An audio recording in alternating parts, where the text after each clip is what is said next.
Pronto. Tudo bom, pessoal? Nós vamos começar aqui uma aula online, em razão dessa quarentena que nós vamos passar, o que não é motivo para a gente parar os estudos, né? Então, primeiramente, vamos acessar o AVA. Não podemos esquecer desse acesso, que é importantíssimo, e de fazer nosso desafio nota máxima, tá bom? Então, a gente já começa nossa aula, como sempre, falando da importância de acessar o AVA, bem como de não esquecermos do nosso desafio, nossa nota máxima, tá bem?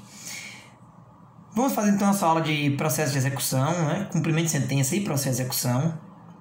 Vamos bater um papo sobre o artigo 525 do Código de Processo Civil, que trata sobre a impugnação ou cumprimento de sentença. Então você já percebe aí que, além de já ter dito isso para vocês em sala, mas vale a pena ratificar e repetir que a impugnação ao cumprimento de sentença é o contraditório contra o cumprimento de sentença, tá bem? Então você veja que é bem simples o nome, não tem dificuldade para poder você memorizar. Contra o cumprimento de sentença, então eu tenho a impugnação ao cumprimento de sentença. O que é impugnar? É combater, é contestar. Bem, então já ficou aí para você sobre o cumprimento de sentença.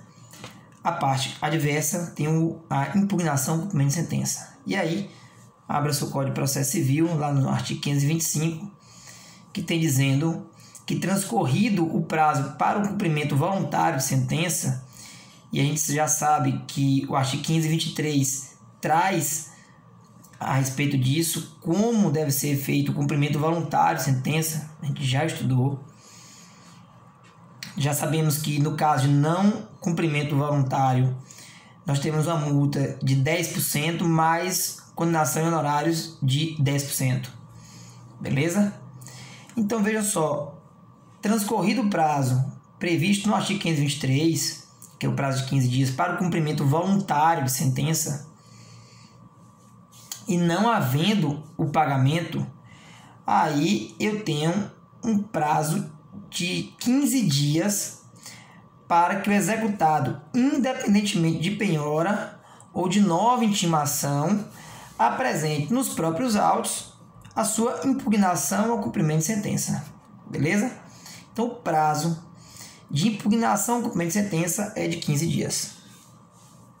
E o que eu, executado, posso alegar na impugnação ao cumprimento de sentença? O que você pode alegar é o que está no artigo 525. Inclusive, quando a gente pega para estudar ele, a gente fala sobre isso. O artigo 525 trata da defesa do executado. Pelo amor de Deus, perceba que o que eu vou falar agora eu já falei algumas mil vezes, mas é muito importante. Às vezes, repetir, sempre que repete, entra na cabeça. Não confundir o processo de execução, tá, com a fase de execução do cumprimento de sentença. Ambos são executórios. Nós estamos falando de executar, de cumprir. Tá? Mas cumprimento de sentença é a segunda fase do processo de conhecimento. Beleza? Então nós estamos tratando dessa fase executiva. Bem, então na impugnação, o executado pode alegar o quê? Falta ou nulidade de citação na fase de conhecimento, caso o processo tenha ocorrido em revelia, ocorrido a revelia. Aí a gente está sabendo muito já sobre revelia, que a gente já estudou um bocado. Ou porque a parte é legítima, legitimidade de parte, ou porque o título é inexigível, inexigibilidade da obrigação, ou inexequibilidade do título. Percebe? Então, a obrigação é inexigível, pode ser porque não ocorreu ainda o vencimento.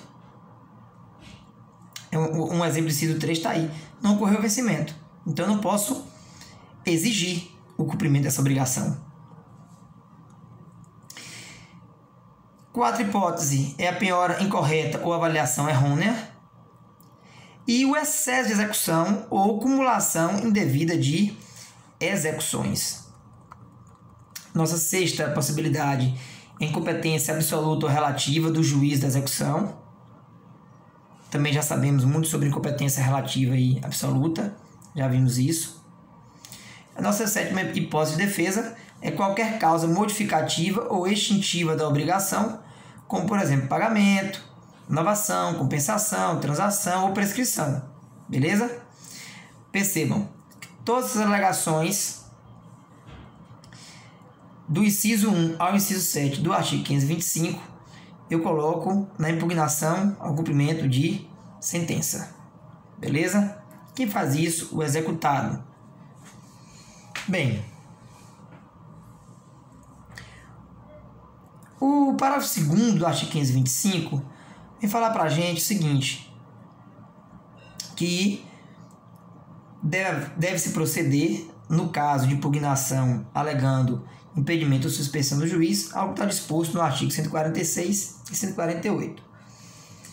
Bem, impedimento e suspensão nós também já estudamos, só para lembrar que impedimento cabe inclusive ação rescisória, a suspensão não. E uma outra coisa importante para lembrar também é que no caso de incompetência absoluta também é cabível a ação rescisória e no caso de incompetência relativa não. Belezinha? A ação rescisória que está no artigo 966 do Código de Processo Civil. Bem, o parágrafo 4º do artigo 525 vem dizendo o seguinte, que quando o executado alegar que o exequente, em excesso de execução, pleiteia um valor acima do que deveria receber, né, uma quantidade exorbitante, aí o indivíduo que está fazendo essa alegação, que é o executado, na impugnação ao cumprimento de sentença, vai ter que colocar os cálculos discriminados. Beleza? Então, se eu chego e falo assim, ó, existe excesso de execução, então eu tenho que botar o cálculo lá discriminado e dizer qual o valor que eu acho correto. Beleza? Bem, e se o executado não fizer isso? Vai acontecer alguma coisa com ele? Vai. Se caso o executado não obedecer ao que está previsto no artigo 525, parágrafo 4º, ou seja, não apontar o valor correto e nem apresentar o demonstrativo de cálculo, a impugnação com cumprimento de sentença vai ser liminarmente rejeitada. Beleza? Claro, se o excesso de execução for o seu único fundamento. Porque se tiver outros fundamentos, como por exemplo prescrição, aí não tem como rejeitar liminarmente a impugnação. Beleza? Aí o juiz não considera a alegação de excesso de execução, mas vai analisar as demais teses de defesa. Tudo bom? Bem, uma coisa importante aqui que você deve destacar e tomar muito cuidado, porque já foi objeto de muitas perguntas em provas de concurso público, inclusive da nossa OAB, é o seguinte: quando o executado impugna o cumprimento de sentença, por meio da impugnação ao cumprimento de sentença, com o rol que está lá previsto no artigo 525, está lá impugnado, vai suspender o cumprimento de sentença? Então, a pergunta é: o cumprimento de sentença fica suspenso em razão da interposição da impugnação ao cumprimento de sentença? Ou, perguntando de outra forma, a impugnação ao cumprimento de sentença tem efeito suspensivo? Por favor, não confunda recurso com impugnação ao cumprimento de sentença. O professor está dizendo aí se a impugnação ao cumprimento de sentença pode ou não ter efeito suspensivo. É um recurso, então? Calma. Não é só recurso que tem efeito suspensivo. Tá bom? Então veja só. Impugnação ao cumprimento de sentença não é recurso. O que não impede de ela ter ou não ter efeito suspensivo. Beleza? Por favor, não confunda isso. Bem, então vamos lá. A impugnação do cumprimento de sentença tem efeito suspensivo? E aí o artigo 525, parágrafo 6º, responde a nossa pergunta, dizendo que a impugnação do cumprimento de sentença não impede a prática dos atos executivos. Logo, a resposta é não. A impugnação ou cumprimento de sentença não tem efeito suspensivo. Por isso, não impede a prática dos atos executivos, inclusive os atos de expropriação. Tranquilo? Agora, pode o juiz, a requerimento do executado, e desde que garantido o juízo com penhora, nós vamos dar uma olhada em penhora. Penhora é muito cobrado nas provas. Esse assunto é demasiadamente cobrado, a gente vai estudar bastante. Então, nada impede que o juiz, isso é um poder, não é dever, tá? Podendo o juiz, a requerimento do executado, e desde que garantindo o juízo com penhora ou caução ou algum depósito suficientes, atribuir efeito suspensivo à impugnação, cumprimento de sentença. Então, perceba que se o executado der garantia de juízo com uma penhora ou com uma caução ou com algum depósito, o executado pode pedir ao juiz, o juiz não vai fazer isso de ofício, tá bom? O código é bem claro, é a requerimento do executado.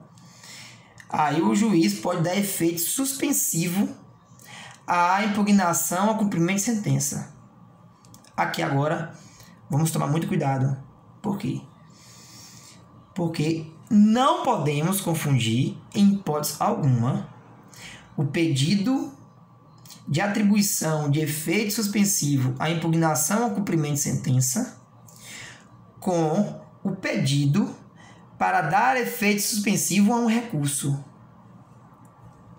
É diferente. Por quê?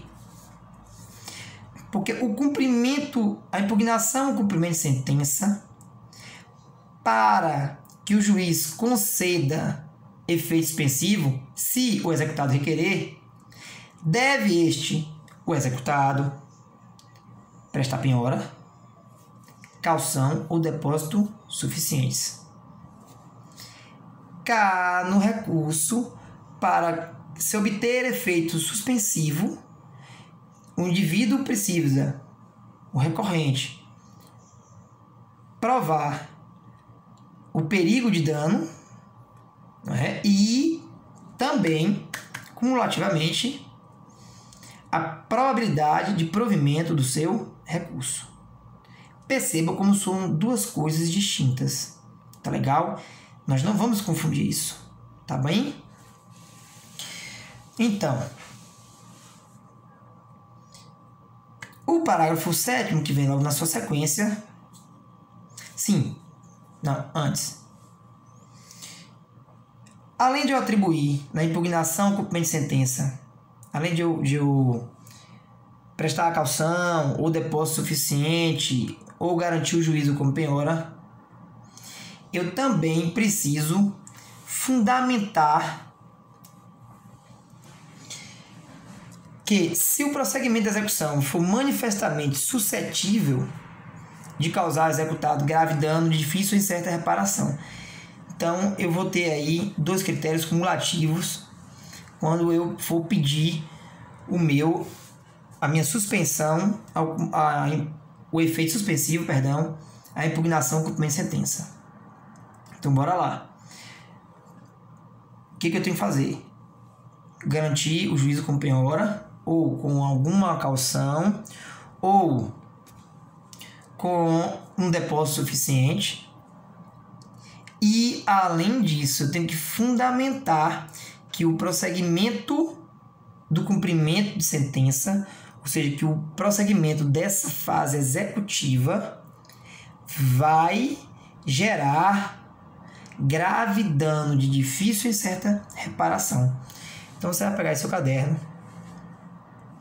vai pegar a folha, vai dividir no meio. Você vai fazer assim, ó. Tem uma folha aqui, não tem? Você vai dividir assim no meio. De um lado você vai botar recurso sem efeito suspensivo, que é a regra no Código de Processo Civil. A gente já trabalhou muito isso em sala. Inclusive trabalhamos com questões de caso prático. E do lado de cá você vai botar impugnação, cumprimento de sentença, que também não tem efeito suspensivo. Aqui você vai botar os requisitos para que o juiz defira seu pedido de efeito suspensivo ao recurso que não tem. E aqui você vai colocar, deste lado de cá, é um quadro comparativo. Do lado de cá você vai colocar o efeito, os requisitos para que o juiz defira o seu pedido de efeito suspensivo à impugnação ao cumprimento de sentença. Beleza? Bem, então como é que vamos fazer isso? Recurso, probabilidade do provimento de recurso, mais perigo de dano. Impugnação ao cumprimento de sentença, garanta o juízo com penhora ou caução ou algum depósito. Beleza? E, junto com isso, eu tenho que fundamentar mostrando que a fase executiva vai trazer um perigo de dano. Beleza? Um dano irreparável ou de difícil reparação. Incerta reparação, diz o código. Bem, feito isso aí, vamos para o parágrafo 8º do artigo 1525. Perceba que o artigo 1525 é bem pequenininho. Já estamos no parágrafo 8º, mas fiquem tranquilos, porque ele vai até o parágrafo 15. É de boa. Bem, o parágrafo 8º do Código de Processo Civil, lá no seu artigo 1525, vai falar o seguinte, que quando o efeito suspensivo atribuído à impugnação disser respeito apenas à parte do objeto da execução, esta prosseguirá quanto à parte restante. No próximo vídeo eu vou tratando sobre o parágrafo 8º. Daqui a pouco a gente volta.